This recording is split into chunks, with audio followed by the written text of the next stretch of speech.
Bienvenue pour À Bon Port, nous sommes toujours à Malte devant le grand port de La Valette à Vittoriosa avec à mes côtés notre guide, notre conteur Dominique Michalef, responsable pour l'Office du tourisme de Malte, de l'histoire, de la culture et de la presse internationale. Alors déjà quelques mots sur ce grand port. Le grand port, ce qui fait de Malte un endroit absolument magique, c'est le port qui a attiré toutes les civilisations de la Méditerranée ici. Qui commandait ces ports naturels, commandait les centres de la Méditerranée. Et ici, on est vraiment au cœur de ce port. On est entouré par les trois cités. Actuellement, nous sommes à Birgu ou alors Vittoriosa. De l'autre côté, juste en face de nous, c'est la ville de Senglea. Et l'autre ville, ça s'appelle Cospicua. Les trois villes sont entourées par des fortifications. Et on appelle ces trois villes par le nom commun de Cotonera. C'était le grand maître espagnol Nicolas Cotonera qui a construit ces fortifications. Donc on est juste à côté du musée maritime dont on vient d'entendre sonner un petit carillon. Oui, absolument, juste à côté. Le musée maritime était la boulangerie à l'époque des Anglais, ici à Malte. On est la capitainerie de la Grand Harbour Marina, se trouve vraiment la porte à côté. Alors ici, Grand Harbour Marina, on peut recevoir tout type de bateaux, notamment de très grands super yachts. Oui, ici, ils peuvent recevoir jusqu'à 300 bateaux. Il y a deux marchés, effectivement.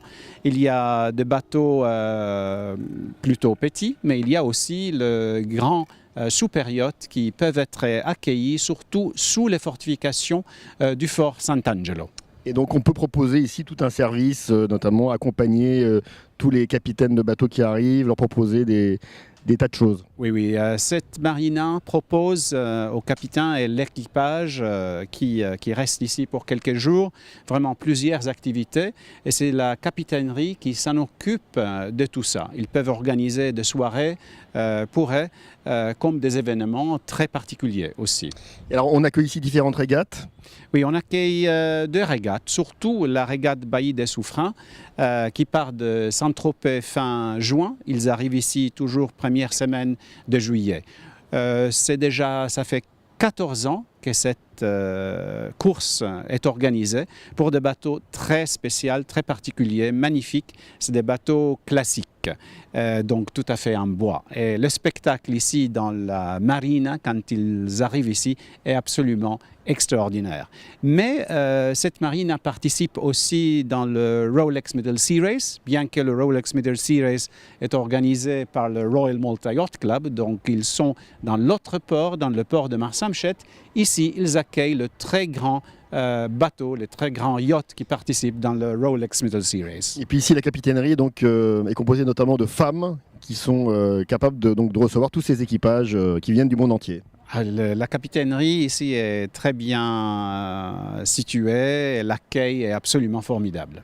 Donc on va s'extraire de la Valette pour partir vers quelques petites îles, enfin un peu plus petites que celles de la grande île. Donc il y a en gros Gozo et Comino. L'archipel maltais est composé de trois îles, donc Malte, Gozo et Comino. Comino se trouve entre Malte et Gozo. À Gozo, il y en a à peu près 30 000 habitants. Sur l'île de Comino, il y a juste une famille qui habite. Sur l'île de Comino, il y a le lagon bleu, qui est pratiquement une piscine naturelle, une eau absolument cristalline. À Gozo, il y a aussi une marina. La marina se trouve à Imjar. Il y en a juste une seule. Et il y en a plusieurs endroits qu'on peut visiter. C'est aussi un endroit très, très historique. Par exemple, au centre de l'île de Gozo, il y a la citadelle complètement fortifiée qui se trouve sur une colline. Mais à Gozo aussi, il y a le temple mégalithique de Gigantia qui sont considérés comme les tout premiers temples, constructions mondial. Donc même 1000 ans avant les pyramides d'Égypte, même avant Stonehenge en Angleterre. Je parle à peu près de 4000 ans avant Jésus-Christ.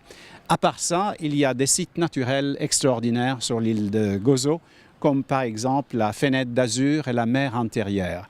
Il y a aussi les falaises de Tachench et la baie Raml al-Hamra avec du sable rouge pratiquement. Tout ça, excellent pour la plongée. C'est vraiment, il y en a beaucoup de gens qui séjournent, qui vont à Gozo juste pour la plongée. Et on estime qu'ici à Malte, on attire quelque chose comme 50 000 plongeurs par an. Ce qui est énorme. Alors aussi d'autres sports nautiques, bien sûr. D'autres sports nautiques, bien sûr, la voile. Et comme j'ai expliqué à Gozo, il y a le port, mais aussi le windsurf, la planche à voile, très important, parce que ce qui est bien à Malte aussi, qu'il y a du vent. Donc c'est venté, est idéal pour la voile et pour la planche à voile. Et aussi on respire bien pratiquement toute l'année. Et puis je crois qu'on va terminer par ça. Vous m'avez parlé notamment de la présence du commandant Cousteau qui reste très forte ici. Oui, parce que l'île de Gozo est appelée l'île de Calypso.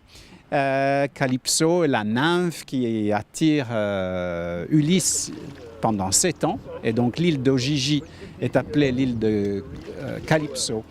Mais c'est à Malte, il faut savoir que Cousteau a acheté le bateau qui est devenu le Calypso. Avant, c'était une drague-mine de la marine anglaise, ensuite transformée dans un ferry entre Malte et Gozo. Et quand le service était terminé, c'est là que Cousteau a acheté ce bateau, il l'a transformé dans ce bateau célèbre dans le monde entier. Et bien voilà, on va terminer donc avec cette Calypso connue dans le monde entier sur la planète, la Calypso. Et nous on se retrouve tout de suite dans un autre endroit, un autre port de la Valette avec un autre interlocuteur, lui plutôt anglo-saxon. Merci Dominique, Merci à bientôt.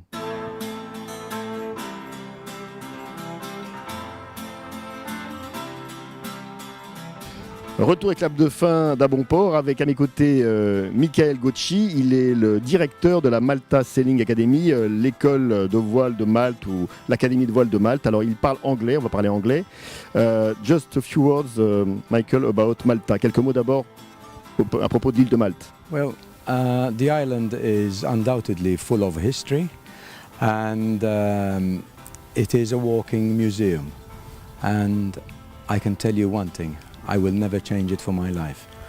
So, historically speaking, many countries went in Malta. Yes, there were Carthaginians, there were Arabs, there were all nationalities from when the Knights of St. John were here. And then we were ruled by the British for 150 years as well, who undoubtedly left their stamp.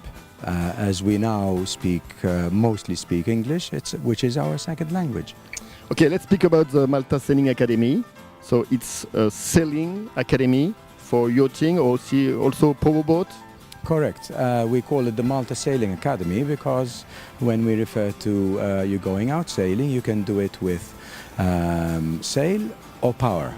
We do sailing classes. We are accredited by the Royal Yachting Association, which is called the RYA. And we do courses, we deliver courses in sailing and power and small boats as well. So how many boats do you have? How many people, students, etc., etc.? I have 5 boats that we use for our academy. And students, we not only get people who are Royal Yachting Association student related, but we also get a fair amount of students coming from Malta to do the nautical license. Okay, so what's the weather conditions in La Valette in Malta? Is it good for yachting sailing? I must admit, I don't think that there was one day that this winter we abandoned or cancelled the trip. We always had the possibility to go in the shelter of the island, so no matter where the wind is coming from, you always have some shelter, and the delivery of the courses are always done. So, and the marina is good for training. It's a good place. The marina is good for training, except that when we need to do power boating, then we go out of the marina, of course, because we have a speed limit of 3 and 5 knots to be adhered to. And we can't be seen breaking the rules, can we not? You know? So my last question is: people from Malta like the sea, like sailing, like yachting, generally speaking? I can assure you that there has been an increase, a big increase in the sailing enthusiasts, because when about 5 years ago we were doing the nautical license and we had X amount of students and we only used to do that once a month. Now we have almost quadrupled that amount. Thanks a lot. You're welcome. Un grand merci, Michael Gauchy. See you soon. À bientôt. Et nous se retrouve très vite pour À Bon Port sur Main Sub TV pour de nouvelles aventures. Au revoir.